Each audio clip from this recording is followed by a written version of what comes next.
The Mag-Alinger setup has been ripping venues apart for the past few years, ever since Rob Malin popularised the style.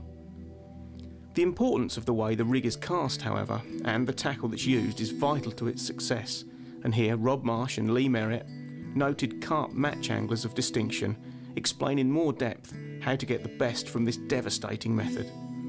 The Mag-Alinger requires a fairly specific approach, but the results make the extra effort well worthwhile.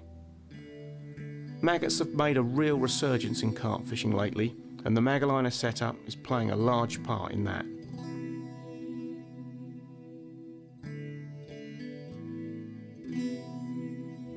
Well, the maggot rig we first see, Rob Malin showed it to us. Yeah. It was Sandhurst. He taught us a lesson. We'd been down there for a couple of nights. We thought he was doing quite well, and Rob plotted up next to Rob one day. Had 230s in probably 30 minutes, and the next day he plotted up to me, next door to me, and had another 230s. People look at it and they've read about it a lot. It's not until when they see it in real life that they realise how simple it is, and they can do it. And you can, with the right equipment, right rods, the right reels, you can cast it 120 yards. Found that really a lot of maggots doesn't really work. You're better off slowly building the swim up. We don't tend to spod, do we? No, we have your rods clipped up. So it's just little bits of poles of bait on bait. Yeah, and literally you can't cast exactly the same spot every time, but you're hitting the clip, and it always there's an area of little spots. They get hunting around, they're scavenging for the maggots, but once they get preoccupied on them, they're deadly. Most of our Mag-Alinger fishing is done with white maggots. This venue, they seem to prefer the red at the moment. Our Mag-Alinger rig consists of a quarter safe zone leader, a dumpy pair, square pair, a tail rubber, a big-eyed swivel. Just a simple helicopter rig really, and just a plastic Enterprise maggot on the end. Right, obviously make sure the maggots are good quality, nice and dry. We sort of nurture the maggots, keep them mazed up all the time. A good handful in there. Give them a good pun down if you like. Try and keep them nice and tight. The only problem with this system is you can't get things ready in advance. Safe zone leaders comes with a swivel with big ring on it anyway. Ideal for what we want. Just like that.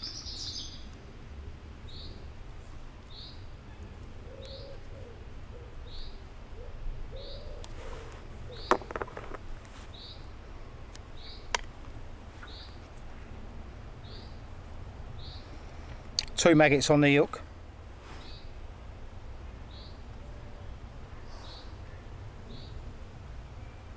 So, snip the bag, try not to puncture any maggots in the bag, because that makes the PVA obviously dissolve. That'll be ready for casting. I think if you don't hit it hard and you don't sort of give it sort of a good cast straight away, it tends to die, and then you're just wasting maggots and you're getting them where you don't want them. So literally I just let the clip, make sure that I hit it as hard as I can, feather it down just before it hits the clip, make sure it hits the clip every time, so I know it's on the same spot. Nick that back in there. Again, try not to get the maggots.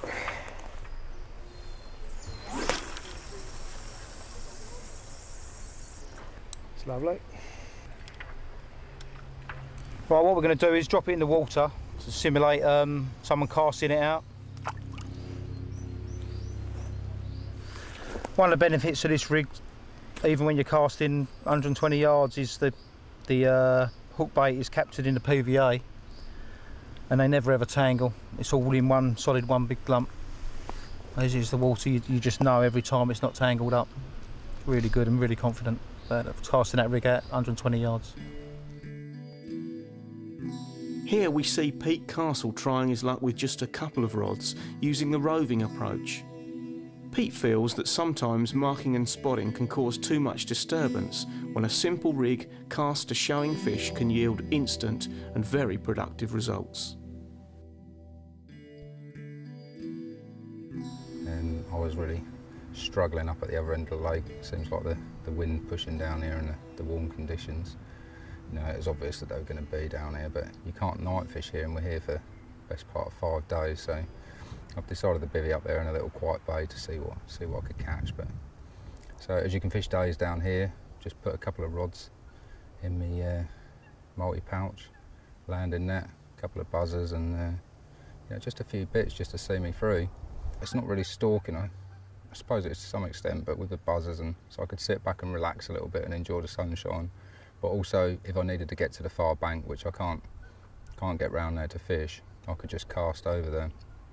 And that's proved right, because I put the rods in down the margins, and although the fish were there to start with, a couple of them spooked off the lines, and my foot was a bit heavy at one point as well, and they sort of bolted out. They come back for a little while, but then it sort of quietened off. I'd missed my chance. And then I started to see them like move on the far bank, so that was when the throwing stick come in handy as well, just to flick a few baits over there. And then on the setup itself, I've just used a 3-bait stringer just to give them a little taste around the hook bait, but also to help the rig rotate in the air. It's a good tactic, roving. It really can catch a lot of fish. Oh, we're in now. A lot of carp anglers, they'll come to a lake and they'll set up their camp and just sit there and fish and bait up and wait for the fish to come to them. And that I haven't got a problem with at all, you know. If people want to do that and they're getting away from work and enjoying a social time with their friends, and that's fantastic, there ain't a problem with that. But where it does become a problem for me, when the same people moan at the end of the weekend that they haven't caught anything. And as far as I can see, a lot of the time they haven't put the effort in to really deserve it.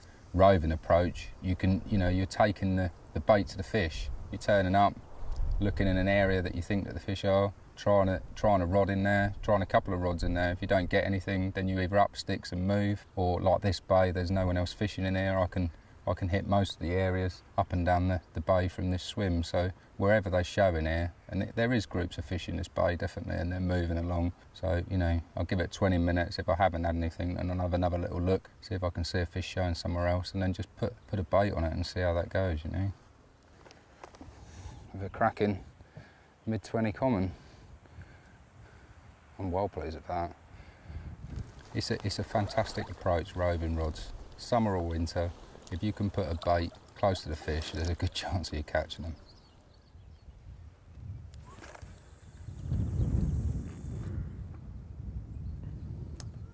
Just using the throwing stick just to sprinkle the baits out there. I like to use the throwing stick in this sort of situation because you can skim them in a lot easier, you know. With a catapult, they tend to go a little bit higher and sort of drop in on them and make quite a lot of noise. This way you can I'm just spraying the bait. I know the fish are in that area. I've seen a couple roll now, so stick another bag on and chuck it over there, you know. I love it any time of the year. Even in the winter, it's a great thing to do, just rove the rods about, especially if you've got a 3-rod setup. You know, what's the point of sitting there with nothing happening? You might as well at least take one of them rods and just give them a little flick about and see if you can pick a fish up. It's caught me so many in the past. You know, just flicked it down the margin where I didn't think there would be anything, and off it's roared, you know, the least expected area.